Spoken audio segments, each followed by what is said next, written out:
Gentili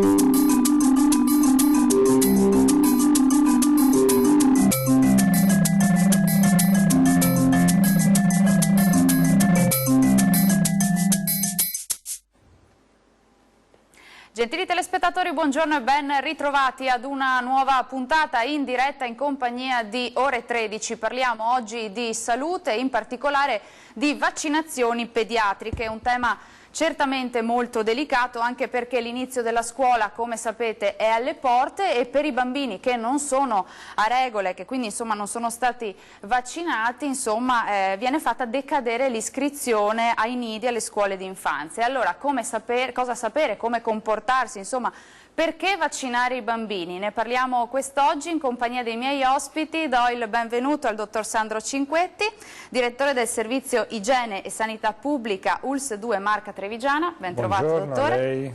E do il benvenuto anche al dottor Stefano Martellossi, direttore dell'unità operativa complessa di pediatria all'ospedale Cafoncello di Treviso. Ben trovato. Siamo in diretta 0422 1626 798, il numero per chiamarci, fare una domanda ai nostri ospiti, insomma aspettiamo le vostre telefonate.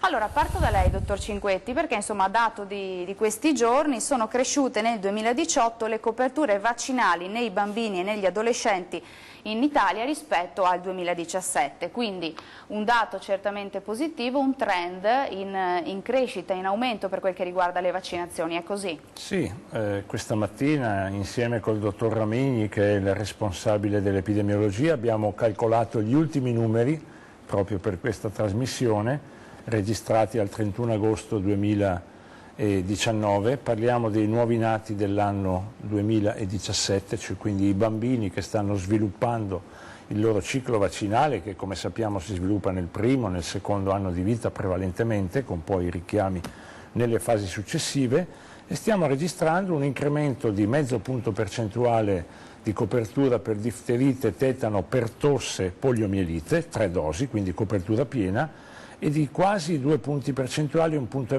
2 per morbillo, parotite e rosolia. Sono dati positivi che ci avvicinano ormai al famoso 95% di copertura che abbiamo abbondantemente registrato da tempo in tutta la grande coorte che va da 0 a 16 anni.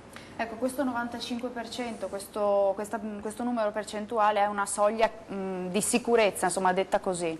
Sì, viene definita la soglia che garantisce l'immunità di gregge, l'immunità di popolazione.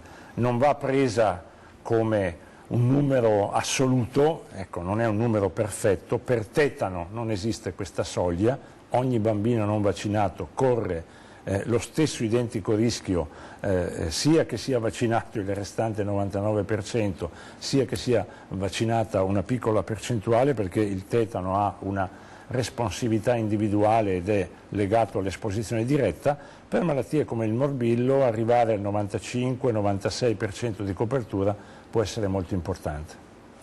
Dottor Martellossi, allora perché vaccinare i bambini? Insomma, abbiamo detto che la scuola è alle porte, quindi insomma, poi faremo un accenno anche appunto a questa tematica, ma insomma, perché è bene che i bambini vengano vaccinati? Beh, già il dottor Cinquetti nella sua risposta un po' ha fatto capire.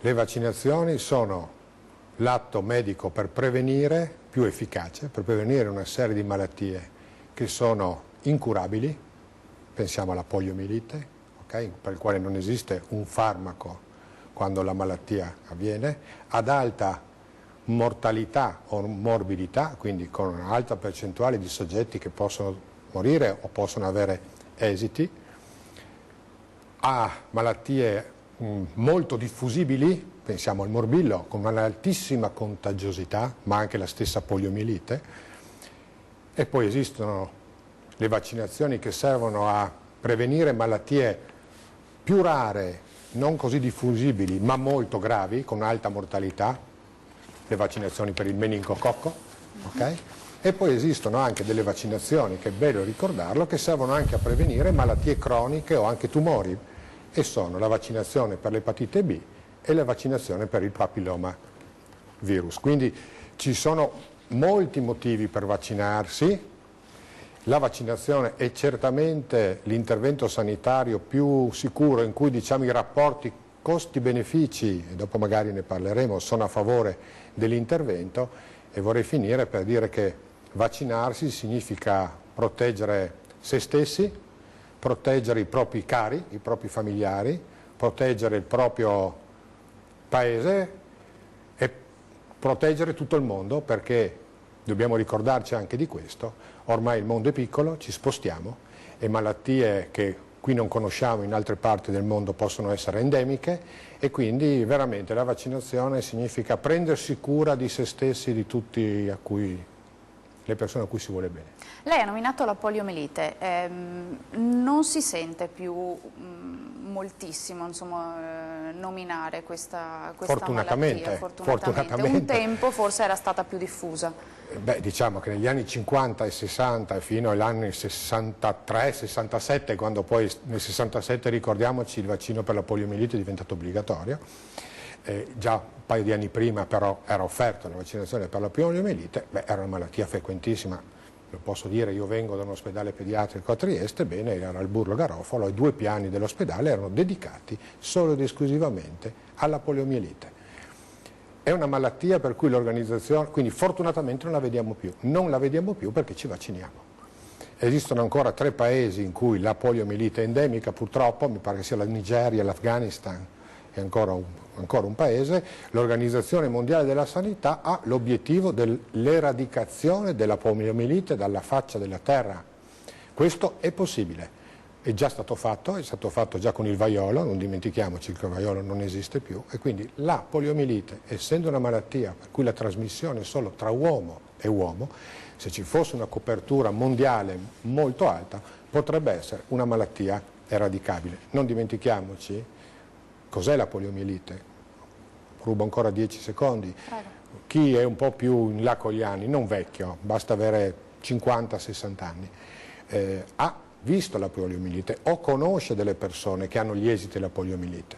Della poliomielite ha un'altissima mortalità, ma poi è una paralisi flaccida in cui sostanzialmente un virus, che è un virus intestinale, fa parte degli enterovirus, si prendono per via orofecale, toccando, ma anche per via aerea, entra in circolo e poi provoca una paralisi completa. Uno non respira più, i muscoli diventano flaccidi e si muore di insufficienza respiratoria.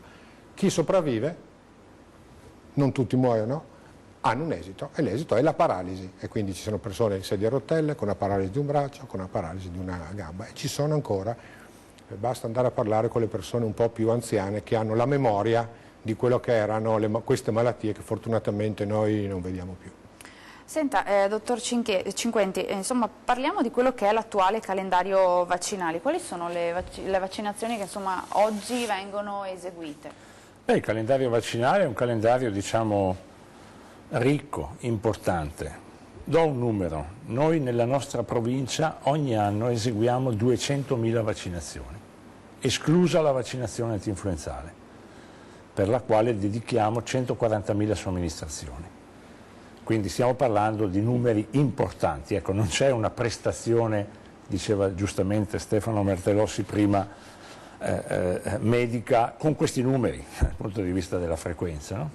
Quindi stiamo parlando di una linea di lavoro che è diventata sempre più importante. È un calendario ricco, il calendario vaccinale, che inizia nei bambini, per esempio, che nascono da madri positive all'antigene dell'epatite B fin dalla nascita. Questo è un fatto relativamente raro, ma che poi si consolida intorno ai 2 mesi, 3 mesi di vita, iniziando l'intero ciclo, col vaccino esavalente, difterite, tetano, pertosse, polio, emofilos, influenza, eccetera, per poi proseguire con la vaccinazione anti-meningite B, per poi proseguire con la vaccinazione antimorbillo, parotite, rosolia, varicella da alcuni anni, per poi proseguire col ciclo vaccinale completo anti-meningite B. Oggi abbiamo fortunatamente per le meningiti da meningococco, che sono le meningiti che ci fanno più paura, perché sono quelle che possono determinare una letalità, cioè una capacità di uccidere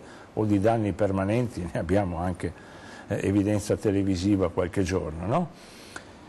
abbiamo la possibilità di coprire la gran parte dei ceppi patogeni con dei vaccini efficaci. Questo è un dato molto importante che è di acquisizione relativamente recente, perché la vaccinazione antimeningite da meningococco fino a non molti anni fa era limitata al ceppo C, poi è stata estesa al ACWY e da non molti anni anche al ceppo B, quindi una copertura molto ampia. Molto più ampia, certo. Cosa sono e come vengono effettuate dunque queste vaccinazioni? Allora, la grande maggioranza delle vaccinazioni, praticamente tutte, vengono iniettate per via intramuscolare. Una volta la vaccinazione antipolio si faceva per via orale, poi è stata abbandonata perché si tratta di un virus vivo che aveva qualche problema dal punto di vista della reattogenicità. Oggi tutti i bambini ricevono quasi tutte le vaccinazioni per via intramuscolare, vengono eseguite generalmente nella coscia o nel braccio, quindi in muscoli di una certa consistenza. Il bambino chiaramente ha il muscolo della coscia sviluppato fin da bambino. Una volta le facevamo nel gluteo, abbiamo abbandonato anche questa pratica, quindi siamo andati su pratiche più sicure anche dal punto di vista della somministrazione.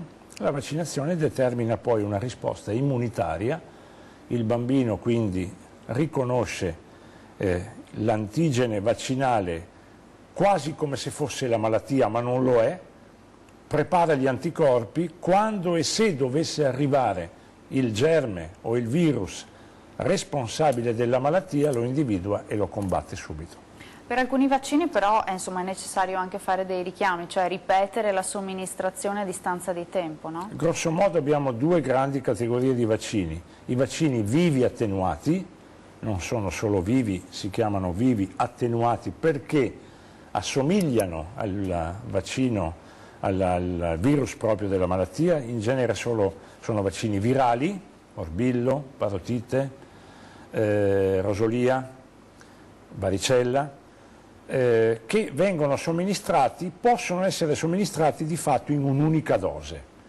Facciamo due dosi perché c'è un 3, 4, 5% di bambini che non rispondono bene alla prima dose e quindi ripetiamo questa dose non tanto come richiamo ma per garantirci l'aumento di copertura. Però il bambino risponde fin dalla prima dose. Invece ci sono bambini che richiedono un ciclo vaccinale con 3 dosi di base, difterite, tetano, pertosse, e che poi richiedono richiami periodici. Ultimamente si è visto che questi richiami periodici non devono avere frequenze quinquennali, possono anche essere molto dilatati nel tempo. Dottor Montellossi, insomma, perché si inizia però a vaccinare così presto? Insomma, molti esprimono qualche dubbio, insomma, sulla sicurezza di questi vaccini, quindi non è troppo presto cominciare già ai 2 mesi di vita del bambino e anche prima ad effettuare le vaccinazioni?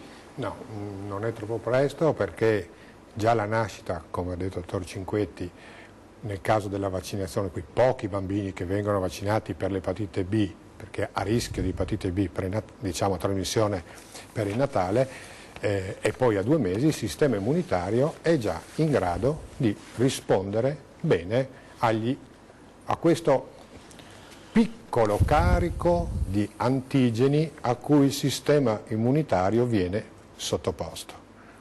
Si deve vaccinare a 2 mesi, si deve vaccinare a 2 mesi perché molte delle malattie per cui vacciniamo, per tosse in primis, ma la stessa varicella, il morbillo, sono molto molto più gravi proprio nei primi mesi di vita. Tornerei sulla sicurezza del carico antigenico, perché questo forse è un po' delle preoccupazioni dei genitori. Sottoporre un bambino così piccolo a tutti questi vaccini, tutti assieme. Quindi la somministrazione in contemporanea insomma, di tante cose. Allora, la bontà dei nostri vaccini oggi ha raggiunto dei livelli eccezionali. Ormai il carico antigenico, cioè il numero di antigeni, diciamo così, piccole particelle, okay, che vengono a contatto col sistema immunitario in un ciclo vaccinale bassissimo, si parla di 250-300 antigeni, 20 anni fa erano 3.000-4.000. Bene, calcoli che se noi prendiamo un comune raffreddore, un rinovirus, raffreddore, il carico antigenico, cioè, dell'infezione naturale è sempre estremamente più elevato della vaccinazione, ok? Migliaia di antigeni, l'influenza, lo stesso morbillo, tanto che quei pochi effetti collaterali, di cui magari dopo parleremo, che ci sono nelle vaccinazioni, assomigliano in parte a quelli che sono i danni, chiamiamo così, o che dà l'infezione naturale. La differenza è che sono estremamente meno frequenti, da una parte si parla di probabilità di 1, 2, 3, 5 ogni 100.000 somministrazioni, dall'altra parte si parla invece di complicanze in un caso su 100, un caso su 1000, un caso su 5, un caso su 10. Okay? Non so se sono stato chiaro, ma la preoccupazione del carico antigenico non ci deve essere. Il sistema immunitario di un bambino di 2 mesi è in grado di rispondere bene e senza preoccupazione, senza effetti collaterali a quelle che sono le somministrazioni di antigeni per i vaccini. Ecco, perché insomma molti genitori si preoccupano del fatto che i vaccini possano indebolire, sovraccaricare il sistema immunitario, no? Non è così in realtà. No, è quello che un po' volevo spiegare un po' prima. Ecco, qualsiasi infezione naturale mette a confronto il sistema immunitario con una quantità di antigeni che è 1000-2000 volte superiore a quella di un vaccino. Guardi, il morbillo, ok? Il morbillo è una malattia che sappiamo che dopo un morbillo, parlo dell'infezione naturale, okay, oltre alle complicanze, 1 su 1000 finisce a ricovero, c'è l'encefalite morbillosa, la polmonite, non dimentichiamoci, 2017, 4 decessi in Italia, 5.000 casi di morbillo, è stato l'anno in cui c'è stato anche l'alert dell'Organizzazione Mondiale della Sanità. Dopo il morbillo, dopo la malattia, c'è un periodo di immunodepressione, lo si sa, dopo il morbillo è molto più facile ammalarsi di altre malattie. Okay? Perché? Perché è così potente l'infezione naturale, che è il sistema immunitario così messo a prova dall'infezione come il morbillo, che dopo c'è un'immunodepressione. Questo non succede nella vaccinazione. Okay? Quindi, come posso dire, veramente la preoccupazione è una preoccupazione che capisco, ma che oggi, perché capisco, anche perché fortunatamente non abbiamo il contraltare di vedere quanto gravi sono queste malattie, per fortuna perché abbiamo le vaccinazioni, che capisco, ma oggi però abbiamo anche delle risposte sicure, scientifiche, per poter rassicurare i genitori che sottopongono i bambini alla vaccinazione. Guardi, l'ultima cosa, il sistema di sorveglianza delle vaccinazioni è quello più efficiente che abbiamo in sanità. C'è un sistema di farmacovigilanza per cui qualsiasi evento di salute che avviene dopo una vaccinazione viene segnalato. Okay?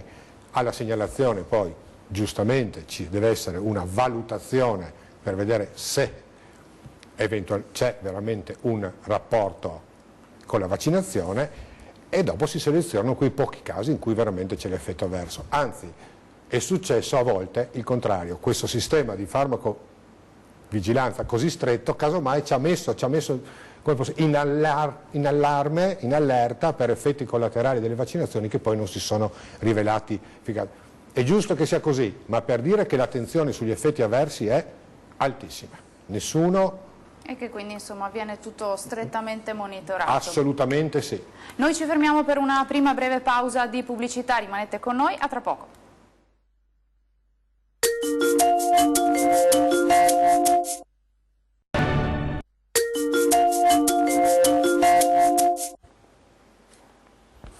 Ben ritrovati in studio, ancora in diretta in compagnia di Ore 13, parliamo di vaccinazioni pediatriche. Per chiamarci in diretta e fare una domanda ai nostri ospiti 0422 1626 798. Io riparto dal dottor Cinquetti perché poco fa ci ha dato un dato, 200.000 vaccinazioni nel distretto dell'ULSS 2 Marca Trevigiana all'anno, quindi 200.000 vaccinazioni all'anno, però insomma c'è ancora chi si attarda, chi esita insomma nel far vaccinare i figli. È così? Sì, il numero riguarda l'intera provincia di Treviso. Queste vaccinazioni vengono eseguite dal servizio che ho l'onore di dirigere con la consulenza fondamentale dei pediatri di libera scelta e dei pediatri ospedalieri per i casi più difficili. Alcune vaccinazioni le eseguiamo anche in ospedale per bambini con problemi speciali, il bambino leucemico, il bambino che ha avuto una reazione avversa un po' importante, lo monitoriamo molto bene in un ambiente cosiddetto protetto. Quindi stiamo parlando di un numero importante. È chiaro che questo 200.000 nasce dalle vaccinazioni pediatriche, ma anche dalle vaccinazioni dell'adulto. Vacciniamo regolarmente gli ultra cinquantenni sessantenni per il fuoco di Sant'Antonio, l'herpes zoster. È una vaccinazione di recente acquisizione molto importante che sta avendo tra l'altro ampio successo anche nella nostra provincia, esclusa la vaccinazione antinfluenzale, che è una vaccinazione nel quale in 3 mesi Medicina Generale e Igiene Pubblica vaccinano 150.000 persone in provincia. Non è proprio una robetta qualsiasi, è un numero significativo. La interrompo solo un attimo perché abbiamo una telefonata in attesa. Pronto, buongiorno, chi c'è in linea? Sì, pronto, buongiorno, Paola di Padova. Buongiorno, prego, ci dica. Buongiorno a lei e ai suoi ospiti. Allora, se permette, sto ascoltando con interesse naturalmente, se permette un piccolo suggerimento, perché non invitare anche le associazioni delle mamme che hanno figli danneggiati, e non certo con qualche influenzetta, ma gravi danni da vaccini. Ricordo che è stata ancora parecchi anni fa la libertà di togliere l'obbligo alle vaccinazioni proprio in base a questo, in base che c'erano delle grosse spese per poter risarcire i figli, cioè i bambini danneggiati da vaccini. Potreste invitare anche appunto queste associazioni, che non sono decine o centinaia, ma sono migliaia le famiglie colpite gravemente dai figli danneggiati da vaccini. Allora sì che avrebbe un'informazione completa, perché intanto si danno questi dati, però poi bisogna sentire come sempre anche la controparte. Con questo io non è che personalmente, ammesso che conti qualcosa la mia idea, io non è che dico no, però fate così in maniera obbligatoria, senza prima fare esami specifici al bambino e sul sistema immunitario, non è come la penso io, ma i dati, i fatti, la realtà dice che i danni ci sono e come. È come lo stesso discorso che se io ho un tumore e mi curo con la chemioterapia e poi muoio, è inevitabile, si è fatto tutto il possibile. Se io ho un tumore, mi curo da un medico, non certo da un fattucchiere o da un santone, con la fitoterapia, con la omeopatia, eccetera, e muoio, allora il medico diventa un assassino. Ecco, io credo che fin tanto la medicina sarà molto ottusa, avrà purtroppo dei grossi limiti, e invece credo che la medicina abbia l'obbligo di allargare la visione. Grazie signora per la sua testimonianza, diciamo così. Chi vuol rispondere? La signora insomma diceva un po' sui danni, effetti collaterali. Allora, è un tema un po' complesso. È un tema complesso apparentemente. È un tema complesso apparentemente. Perché, lo dicevo prima, fortunatamente oggi abbiamo un sistema di farmacovigilanza per cui, ripeto, ogni evento di salute di qualsiasi tipo che avvenga a breve distanza dalla vaccinazione viene segnalato. Allora io penso che incomincerei con i numeri, perché abbiamo dei numeri per esempio sugli effetti avversi qui, perché ci sono, dobbiamo dire che ci sono effetti avversi locali, il gonfiore, questo si vede abbastanza spesso, piccoli effetti avversi, e poi abbiamo degli effetti avversi diciamo maggiori. Su 1.800.000 di dosi somministrati nel 2017 di vaccinazioni, si è avuto 62 casi di effetti avversi, cioè 3,5 casi ogni 100.000 vaccinazioni. Quindi un numero insomma piccolo. Di questi 62, 40 casi erano la convulsione febbrile, che sono quelle convulsioni che vengono in presenza di febbre. Questo sappiamo che è un effetto collaterale che può esistere, soprattutto per la vaccinazione antirappertosse. Oggi fortunatamente questo ha preoccupato, sa? In un periodo ha anche preoccupato. Gli effetti avversi del vaccino antipertosse sul sistema nervoso centrale sono stati molto, come posso dire, posti sotto giustamente la lente di ingrandimento dalla comunità scientifica, che ha cercato di capire se veramente, soprattutto col vecchio vaccino, diciamo, ok, bene, si è visto in un follow-up molto lungo di anni che nessuno di questi bambini poi ha avuto degli esiti a causa della vaccinazione. Certo. La convulsione febbrile, che esiste anche frequente nel bambino non vaccinato, sono quelle convulsioni che vengono quando viene la febbre, che sono nel 99% dei casi benigne, anche quando si possono ripetere, succede anche nelle vaccinazioni, queste non lasciano poi esiti, cioè non fanno l'epilessia. Questi sono i numeri. Mi permetto anche di dire, qui non parliamo di opinioni, perché se parliamo di opinioni ci sbagliamo. Qui quello che la medicina può fare è la medicina dei limiti. Ha ragione la signora. E mamma mia che la medicina ha dei limiti. Magari nessuno di noi è il Padre Eterno. La medicina ha dei limiti, tutti gli interventi sanitari hanno degli effetti collaterali. Quello che si cerca di capire è misurare il più possibile, ponderare rapporti costi-benefici. Non si può paragonare una chemioterapia a un tumore, certo, come intervento sanitario a una vaccinazione. È un errore, se ne può parlare, ma separiamo, si fa confusione se mettiamo tutto assieme, sono due argomenti completamente diversi e quindi non è un'opinione. Pensiamo all'autismo, perché ricordiamoci che tutto parte, o molto parte dall'autismo. Purtroppo esce un articolo sul New England Journal of Medicine, cioè la Bibbia okay, degli scienziati, in cui c'è un rapporto, viene segnalato un rapporto, la vaccinazione antimorbillo e insorgenza dell'autismo. Questo crea giustamente un'enorme preoccupazione nell'opinione pubblica inglese, si abbassano i tassi di vaccinazioni per il morbillo, ma anche un interesse da parte della comunità scientifica.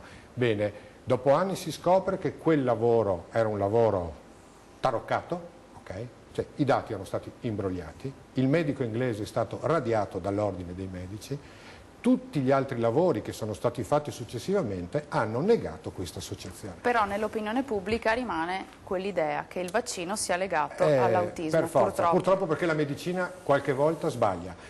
Sbaglia anche la medicina, che chiamano così, ortodossa, tradizionale. Non è una scienza purtroppo esatta. Abbiamo un'altra telefonata in studio. Pronto? Buongiorno, chi c'è in linea?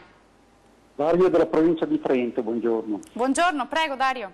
Ecco, peccato che uno degli effetti collaterali dei vaccini d'autismo sia citato dai bugiardini. Sono loro che lo dicono. E sentivo la telefonata molto interessante della signora. Il succo sarebbe quello del confronto. L'informazione si genera dal confronto con chi la pensa in un modo e chi la pensa in un altro. È lì che il cittadino può farsi un'idea fondata.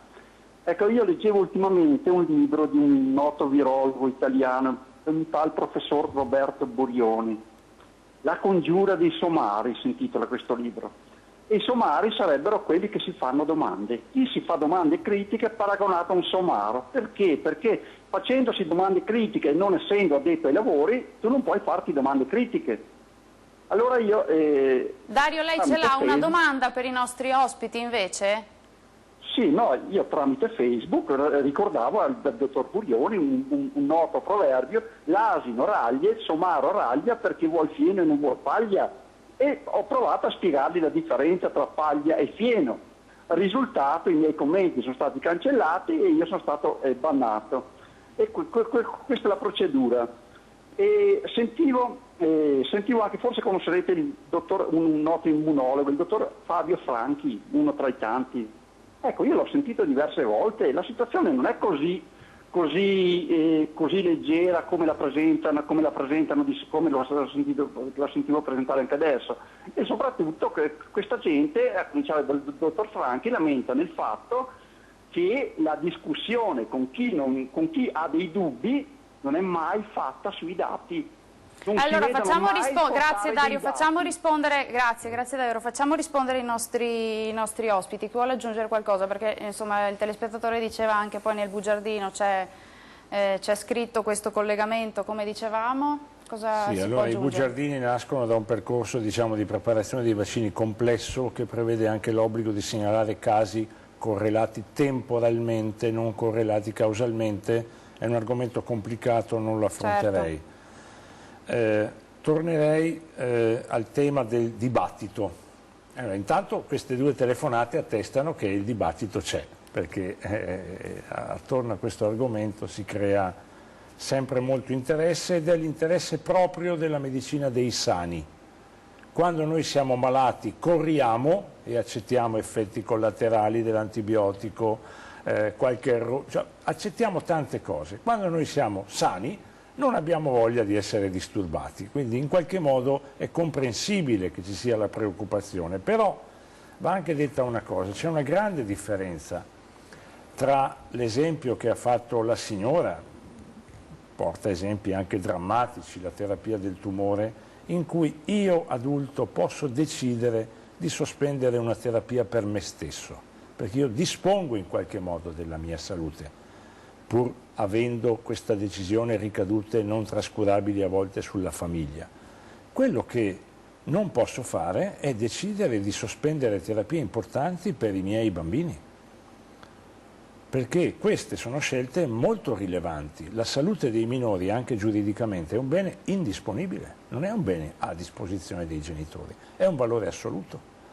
Quindi questo è un argomento molto interessante che potremmo anche, diciamo, sviluppare in un'altra trasmissione, ma va tenuta in grande evidenza la differenza tra ciò che decidiamo per noi e ciò che decidiamo per i bambini, che vanno tutelati, così come non posso decidere di non dar loro da mangiare, non posso decidere di non mandarli a scuola, perché sono doveri giuridici assoluti, in qualche modo non posso nemmeno decidere di non garantire loro la tutela sanitaria. La questione dell'obbligo. Io ho fatto parte del board che nel 2007 lavorò sull'introduzione nel Veneto della legge sulla sospensione dell'obbligo vaccinale. Sospensione dell'obbligo vaccinale. Quella decisione non fu presa per l'evidenza degli effetti collaterali gravi da vaccino, fu presa perché il Veneto aveva un sistema vaccinale di eccellenza, avevamo coperture elevatissime, avevamo una popolazione, diciamo, molto sensibile a questo argomento, e avevamo la differenza tra poche, 4 allora, vaccinazioni obbligatorie e molte vaccinazioni importanti che venivano trascurate perché non obbligatorie. Abbiamo detto, bene, le classifichiamo tutte raccomandate, togliamo il peso, chiamiamolo burocratico, dell'obbligo e offriamo le vaccinazioni con un sistema di offerta attivo, gratuito, forte. È stato un grande successo questo tipo di operazione. Poi la situazione è diventata un po' più complessa, l'Italia è entrata sotto osservazione, non soprattutto per il Veneto ma per altre realtà, per alcune coperture carenti soprattutto su morbillo, abbiamo avuto un po' di epidemie che abbiamo condiviso col resto d'Europa, abbiamo ricevuto alcune raccomandazioni internazionali e nel 2017 è stata reintrodotta la legge sull'obbligo. Ma in generale la medicina non si fa a forza di legge, si fa per convincimento, ma in alcuni casi può essere utile il supporto normativo. Ecco, allora noi ci fermiamo per un'altra breve pausa di pubblicità, rimanete con noi.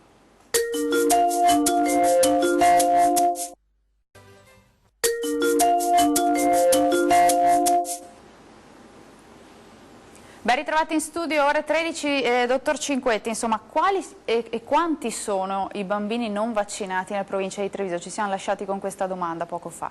Beh, intanto parlerei, se mi permette, dei bambini vaccinati. In questo momento, mentre stiamo parlando, forse a quest'ora c'è la pausa pranzo, ma insomma in questo momento nei nostri 20 servizi vaccinali sono attive pienamente i nostri operatori che stanno eseguendo migliaia e migliaia di vaccinazioni, come abbiamo detto. Ogni anno in provincia di Treviso nascono, grazie al cielo, 7.000 bambini, ne nascevano 7.500, 8.000 fino a qualche tempo fa. Quasi tutti questi vengono vaccinati. Come dicevo, abbiamo coperture nell'ordine del 94-95%, quindi noi siamo contenti e grati ai genitori del nostro territorio. Come battuta a volte dico, se una persona mi deve 100 euro e me ne dà 94-95, io sono contento. Poi mi dedicherò a quel 3-4-5% che manca. Quanti sono questi bambini? Che manca? Noi li conosciamo uno per uno intanto, perché abbiamo un'anagrafe vaccinale precisa che ci consente di individuare famiglia per famiglia e pazientemente, quotidianamente li aspettiamo. Le nostre porte sono sempre aperte, i nostri centri di prenotazione sono sempre disponibili e chiunque oggi decida di vaccinare il proprio bambino, anche dopo un percorso di convincimento, anche faticoso, noi siamo qui ad aspettarlo e lo ringraziamo perché dà un contributo al bambino, a se stesso perché non incorre nei guai della legge e, come diceva prima Stefano Martellossi, alla comunità, al territorio nel quale viviamo. È un dovere anche sociale. Prima di capire, dottor Cinquetti, quali sono le ripercussioni sul piano insomma, della salute, ma anche altri tipi di ripercussioni, come ad esempio le sanzioni, il fatto dell'iscrizione scolastica, sentiamo che cosa ci vogliono dire da casa. Pronto, buongiorno, chi c'è in linea? Buongiorno. Buongiorno, con chi parliamo? Parla con Mino Tannonari da San Michele di Piave, Treviso. Buongiorno, prego. Io vorrei domandare semplicemente uno dei due dottori che parlano molto bene. Io ho fatto un richiamo di un vaccino antitetanico 2 anni fa e mi hanno fatto un braccio per una settimana, è una roba pazzesca. Quest'anno vorrei fare l'antinfluenzale, però dopo il braccio c'è solo il braccio da poter fare questa iniezione o altri posti, non so, domando ai signori, grazie mille. Grazie. Chi vuole rispondere? Ma insomma, il caso mi sembra semplice, tutto sommato il braccio si è gonfiato, come dicevo prima la vaccinazione antitetanica in alcuni casi, specie dopo una ferita, si tende a richiamarla. A volte facciamo qualche richiamo anche un po' eccessivo, perché abbiamo visto che chi ha fatto nella sua vita 3, 4, 5 dosi di vaccino antitetanico, il tetano non lo fa più. Però non è raccomandato un controllo anticorpale prima di... Per l'antinfluenzale, se ho capito bene? L'antinfluenzale, ha a disposizione qualunque muscolo del corpo, ma semplicemente andrei sull'altro braccio, il vaccino è completamente differente, non credo gli darà una grande reazione avversa locale. Quando partirà la campagna? La campagna antinfluenzale la prima settimana di novembre, noi siamo pienamente operativi e fino a Natale a tutto spiano vacciniamo tutti i nostri giovani, anziani, perché ormai a 65 anni nessuno si sente anziano. Senta, allora torniamo sul tema di prima, quei bambini che non sono stati vaccinati, che tuttora non sono vaccinati, che cosa rischiano dal punto di vista della salute? Beh, dal punto di vista della salute rischiano tutto quello che fra un minuto le dirà il dottor Martellossi, cioè rischiano la malattia, sì, non è una cosa banale. Dal punto di vista delle sanzioni previste dalla normativa in tema di obbligo vaccinale, tutti i bambini che frequentano la scuola dell'obbligo sono soggetti all'ipotesi di sanzione, alla previsione di sanzione. A livello regionale e nazionale si sta mettendo a punto una procedura uniforme per evitare che questo sistema sanzionatorio venga applicato in maniera disomogenea. Noi non siamo appassionati di dare le multe, noi siamo qua per vaccinare i bambini, non per dare le multe, però quel che si deve fare lo faremo. C'è invece più importante il tema dell'inammissibilità scolastica. Certo, insomma, la legge attuale, notizie peraltro, tutti i giorni. Esatto, c'è il tema dell'inammissibilità scolastica, riguarda un numero molto piccolo di bambini, perché nella fascia inferiore all'obbligo alcune famiglie irriducibili hanno deciso di tenere a casa i loro bambini dal nido o dalla scuola materna.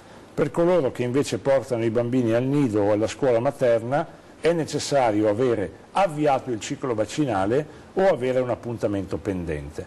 Se c'è un appuntamento pendente formalmente documentato, il bambino può essere portato a scuola. Quindi, certamente noi monitoriamo l'esito dell'appuntamento. Quindi se io genitore continuo a rinviare l'appuntamento per vaccinare il figlio, posso comunque iscriverlo a scuola, posso comunque portare il figlio a scuola? No, se lei genitore continua a rinviare l'appuntamento viene classificato ritardatario reiterato e quindi prima o dopo la scuola, diciamo, riceve la nostra segnalazione e definisce l'inammissibilità e la sospensione del bambino. L'appuntamento significa che il genitore prende la responsabilità, se la assume, per il bambino, per la società, per la scuola, di eseguire quel che la legge oggi prevede. Quindi l'invito per queste famiglie, per questi genitori, è quello naturalmente di mettersi in regola con quelle che sono le vaccinazioni? Sì, è come invitare una persona che ha sete a bere, sanno bene che cosa devono fare queste famiglie, insomma, lo sanno perfettamente, le conosciamo una per una, pazientemente, come dicevo, le aspettiamo, siamo disponibili a chiarire anche situazioni complesse, alcuni casi speciali richiedono effettivamente molta attenzione, gestiamo qualche situazione di bambino che ha avuto malattie gravi, il cui genitore è preoccupato se ha vicino il bambino o i 2 o 3 bambini non vaccinati, a confermare il dovere sociale di vaccinare i bambini non solo per sé ma anche per gli altri. Allora, noi ci fermiamo per l'ultima breve pausa di pubblicità, rimanete con noi.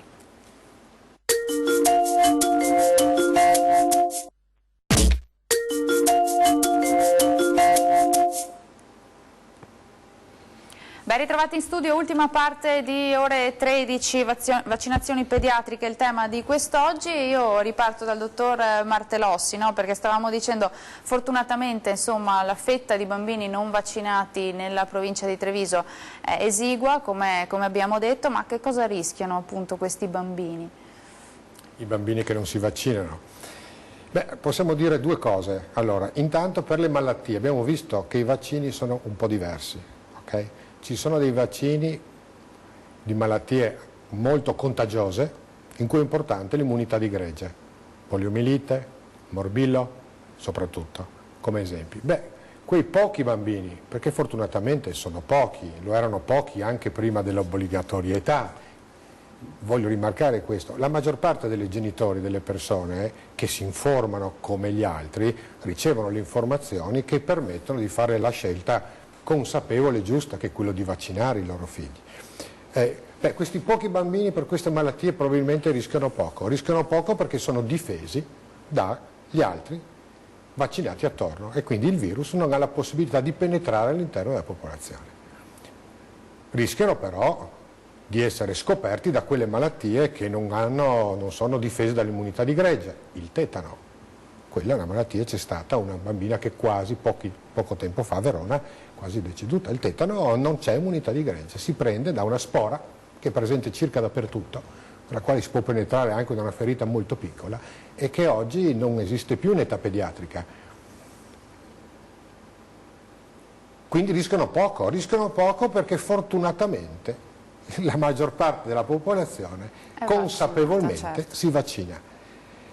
Diverso è se non si vaccinano, comincia ad aumentare il numero di bambini non vaccinati. È per questo che, l'ho detto bene prima il dottor Mauro Cinquetti, la preoccupazione e l'obbligatorietà scaturisce da che a un certo punto si era sotto quella soglia per la quale cominciava a esserci il rischio che il virus selvaggio, si dice, cominciasse a circolare.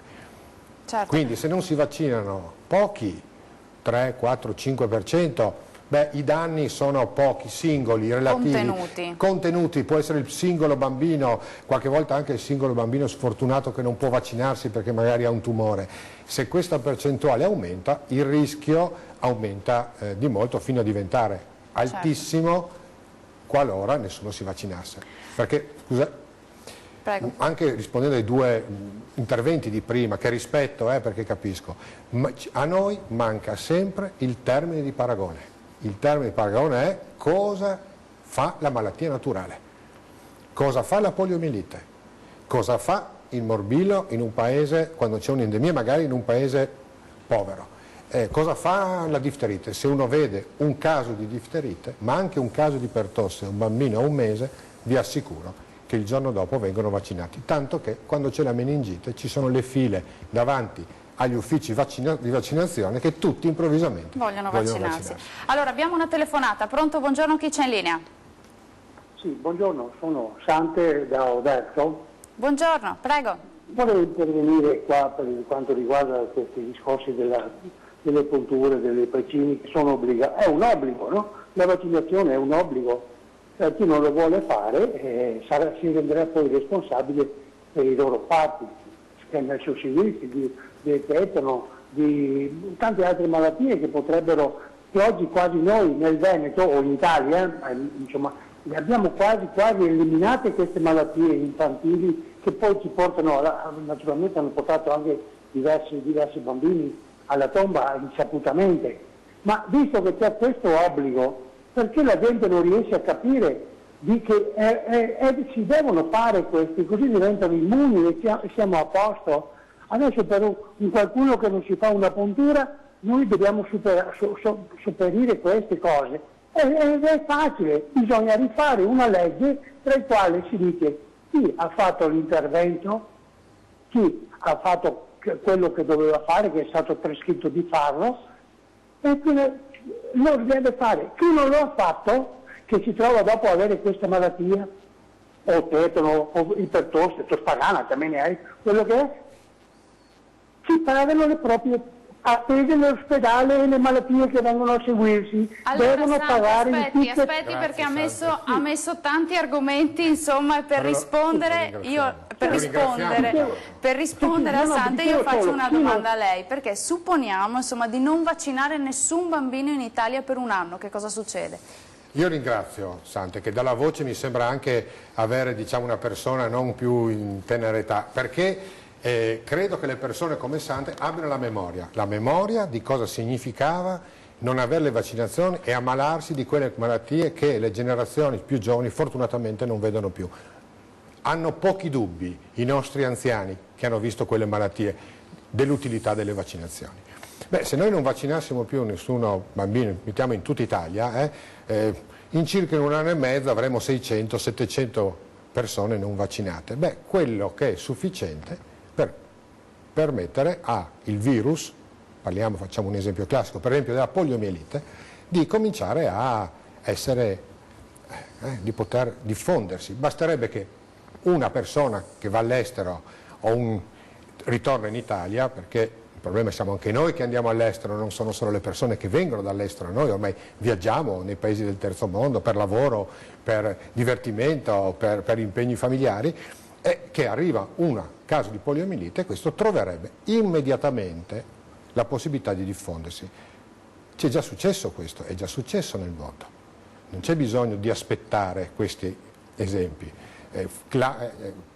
L'esempio dell'Olanda di alcuni anni fa è stato emblematico. Una comunità per motivi religiosi non ha vaccinato i bambini per molto tempo per la poliomielite e c'è stata una gravissima epidemia con molti morti e molte paralisi.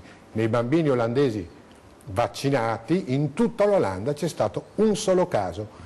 Tra quelli che erano vaccinati. Per quel povero bambino che la vaccinazione non aveva, diciamo così, attecchito e che non ha goduto di questa immunità di gregge che per la poliomielite è molto importante. Devo chiudere, dottor Cinquetti, un'ultima battuta anche per lei su questo? Ma guardi, le faccio un esempio. Se accadesse questo, l'Organizzazione Mondiale della Sanità manderebbe sicuramente i caschi blu dell'ONU, l'Italia verrebbe circondata e noi saremmo isolati nel mondo, quindi è una situazione che non possiamo nemmeno immaginare. Oggi abbiamo a disposizione questi strumenti che hanno un valore sanitario personale, nazionale, internazionale e io credo che i nostri operatori li stiano utilizzando con scienza, coscienza, capacità, impegno. Con grande fiducia i cittadini possono rivolgersi ai nostri servizi per vaccinare i propri bambini. L'attuale legge in Parlamento potrebbe essere, insomma, uno strumento anche questo? Sono depositati vari disegni di legge che parlano di obbligo flessibile, credo che con il rinnovo governativo riprenderà la discussione. Oggi è pienamente in vigore la legge 117, la legge del 2017 che determina quello che abbiamo detto prima, quindi l'inammissibilità dei minori, l'obbligo vaccinale per 10 vaccinazioni e, piccolo inciso, l'obbligo garantisce a tutti di ricevere queste vaccinazioni gratuitamente, non è così in tutto il mondo. Siamo in chiusura, io ringrazio davvero il dottor Sandro Cinquetti, direttore del Servizio Igiene e Sanità Pubblica ULSS 2 Marca Trevigiana, e il dottor Stefano Martellossi, direttore dell'Unità Operativa Complessa di Pediatria all'ospedale Cafoncello, di essere stati con me a ore 13. Grazie anche a tutti voi di averci seguito da casa e dunque appuntamento alla prossima puntata. Arrivederci.